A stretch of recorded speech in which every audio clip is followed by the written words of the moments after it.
bike. Oh, sige. Ayan si Cholo.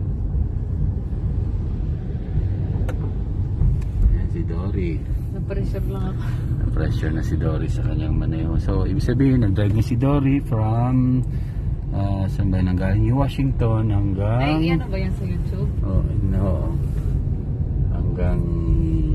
Depende. Pangalan siguro kami or Ibay. Depende sa kung saan niya kaya i-drive to. Ayan.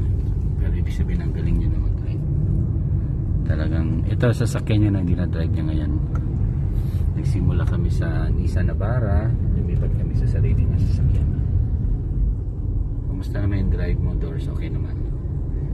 Ninervyos ako. Nervous, pero medyo komportable ka na sa sasakyan mo. Hindi pa masyado. Hindi pa masyado. Okay, so more practice pa tayo.